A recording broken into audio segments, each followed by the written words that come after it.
दोस्तों, आप लोगों ने अक्सर न्यूज़ चैनल्स में सुना होगा कि भारत की जीडीपी इतने ट्रिलियन पहुंच गई है। has crossed the psychological mark of $4 trillion in its GDP size. So real GDP growth of 6.4% in the second half of 2025, indicating a potential rebound for Asia's third largest economy. As India has doubled its gross domestic product in decade at a whopping growth of 105% from $2.1 trillion in 2015 to $4.3 trillion in 2025. लेकिन सवाल ये है कि इसका फायदा आम लोगों को मिल रहा है या नहीं। जीडीपी का बढ़ना और देश का असली विकास क्या दोनों एक ही बात है? अगर जीडीपी बढ़ रही है तो भारत के हर एक व्यक्ति की जिंदगी बदल क्यों नहीं रही? एक तरफ हम कहते हैं कि भारत दुनिया की फास्टेस्ट ग्रोइंग इकोनॉमी है और दूसरी तरफ ये भी सच है कि भारत में लगभग 80 करोड़ लोग फ्री राशन के ऊपर निर्भर हैं। आज की इस वीडियो में हम समझेंगे कि जीडीपी का बढ़ना सच में विकास का एक सिग्नल है या फिर नंबर्स का एक खेल जो असल में गरीब और अमीर के बीच की खाई को और बढ़ा रहा है। सबसे पहले समझते हैं जीडीपी का मतलब। जीडीपी का फुल फॉर्म होता है ग्रॉस डोमेस्टिक प्रोडक्ट। सिंपल भाषा में एक फिक्स टाइम ड्यूरेशन है।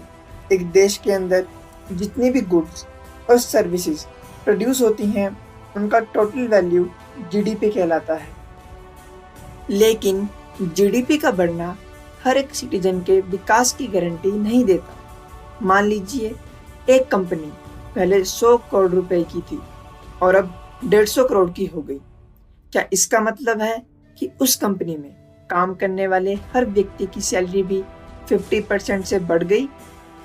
नहीं। हो सकता है कि सिर्फ कंपनी के मालिक और टॉप लोगों की इनकम बढ़ी हो, पर एक छोटी नौकरी वाले आदमी की सैलरी वहीं की वहीं हो। जीडीपी सिर्फ टोटल प्रोडक्शन दिखाता है, लेकिन ये नहीं बताता कि पैसा किसके पास जा रहा है। भारत की इकोनॉमी भी कुछ ऐसी ही है। जीडीपी बढ़ने का मतलब ये नहीं हर व्यक्ति अमीर हो रहा है। जीडीपी एक मैक्रो लेवल इंडिकेटर है जो देश की अर्थव्यवस्था का साइज दिखाता है, लेकिन हर व्यक्ति का स्टैंडर्ड ऑफ लिविंग नहीं। चलिए जीडीपी का एक कंपैरिजन देखते हैं।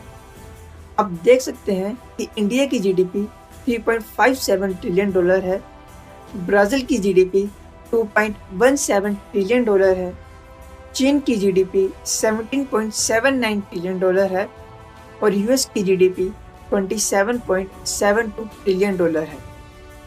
हम लोग देख सकते हैं कि भारत की जीडीपी ब्राजील से ज़्यादा है। चलिए पर कैपिटा इनकम देखते हैं। भारत में पर कैपिटा इनकम अप्रोक्सीमेटली $2500 है। ब्राजील में पर कैपिटा इनकम $10,000 है। चीन में पर कैपिटा इनकम $12,500 है और यूएस में पर कैपिटा इनकम $83,000 है। तो आपने देखा कि भारत की जीडीपी ब्राजील से ज़्यादा है, लेकिन एक आम भारतीय की इनकम ब्राजील के एक आम आदमी से 4 गुना कम है।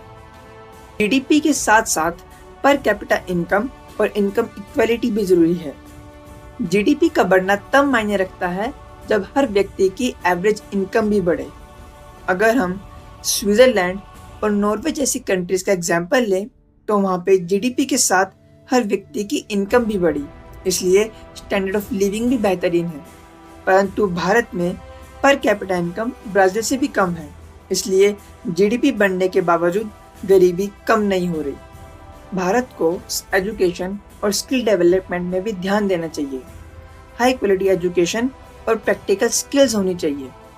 अगर हम साउथ कोरिया और जापान का एग्जाम्पल ले तो इन्होंने टेक्नोलॉजी पे फोकस करा, इसलिए वहाँ पे स्टार्टअप्स ग्रो हुए, इंडस्ट्रीज ग्रो हुई। परंतु भारत में 12 करोड़ लोग 10th पास भी नहीं है, जिस वजह से स्किल्ड वर्कफोर्स की कमी है। भारत को मैन्युफैक्चरिंग और जॉब क्रिएशन में भी ध्यान देना चाहिए। ज़्यादा जॉब होने से लोगों की इनकम बढ़ती है। अगर हम चाइना का एग्जाम्पल लें तो मेड इन चाइना पॉलिसी से चाइना ने मैन्युफैक्चरिंग में बूम लाया, इसलिए उनका ग्रोथ स्ट्रॉन्ग रहा। भारत का मैन्युफैक्चरिंग सेक्टर सिर्फ 14 to 16% कंट्रीब्यूट करता है, जबकि चाइना का अप्रोक्सीमेटली 30% कंट्रीब्यूट करता है। अब जिस अगली चीज़ में भारत को फोकस करने की ज़रूरत है वो हर कंट्री के लिए इम्पोर्टेंट चीज़ है, जो कि है हेल्थ इंफ्रास्ट्रक्चर। अच्छी हेल्थ केयर फैसिलिटीज़ प्रोडक्टिविटी को बढ़ाती हैं। अगर हम फ्रांस और कनाडा का एग्जाम्पल लें तो वहाँ पे हेल्थ केयर बिल्कुल फ्री है। इस वजह से लोग बीमारी की वजह से गरीब नहीं होते। परंतु इंडिया का health care spending total GDP का सिर्फ 2.1% है, जबकि डेवलप्ड कंट्रीज का 6 to 10% तक होता है। हम सब जानते हैं कि आने वाला युग एक मशीनी युग होगा, जिसमें कि कई सारी इनोवेशंस और डिजिटल इकोनॉमी होगी। इसलिए दुनिया की हर कंट्री नई नई टेक्नोलॉजी और स्टार्टअप्स को बढ़ावा दे रही हैं, क्योंकि टेक्नोलॉजी और स्टार्टअप्स इकोनॉमिक ग्रोथ में बड़ा रोल प्ले करते हैं। अगर हम यूएस और चाइना का एग्जांपल लें तो यूएस और चाइना में ज़्यादा स्टार्टअप और इनोवेशन होने की वजह से वहाँ पे नए जॉब्स क्रिएट होते हैं, परंतु भारत की डिजिटल वर्कफोर्स सिर्फ 2.55% है और इंटरनेट भी 100% लोगों तक नहीं पहुँचा है। तो दोस्तों, क्या सिर्फ जीडीपी से भारत विश्व गुरु या सुपर पावर बन सकता है? तो इसका जवाब है बिल्कुल नहीं। जीडीपी के साथ साथ एजुकेशन, हेल्थ, जॉब्स और फेयर इनकम डिस्ट्रीब्यूशन भी ज़रूरी है। भारत को अभी अलग अलग सेक्टर्स में फोकस करने की ज़रूरत है। दोस्तों, सिर्फ जीडीपी का बढ़ना भारत की तरक्की का असली मापदंड नहीं हो सकता। जब तक हर भारतीय की ज़िंदगी बेहतर नहीं होती, तब तक ये सिर्फ नंबर्स का एक खेल है। हमें एक नई सोच की ज़रूरत है, एक ऐसा भारत जिसमें सिर्फ बिलियनर्स ना बने बल्कि हर व्यक्ति फाइनेंशियली स्ट्रॉन्ग महसूस करे। एक ऐसा भारत जिसमें हर नौजवान के पास एक अच्छी नौकरी हो, हर एक गरीब के पास पक्का मकान हो और हर बच्चा क्वालिटी एजुकेशन पाए। जीडीपी के साथ साथ भारत को और किन चीज़ों में ध्यान देना चाहिए, कमेंट में ज़रूर बताएं और ऐसी इन्फॉर्मेटिव वीडियोस के लिए भारत की जर्नी को सब्सक्राइब करें। मिलते हैं अगली वीडियो में, तब तक के लिए जय हिंद।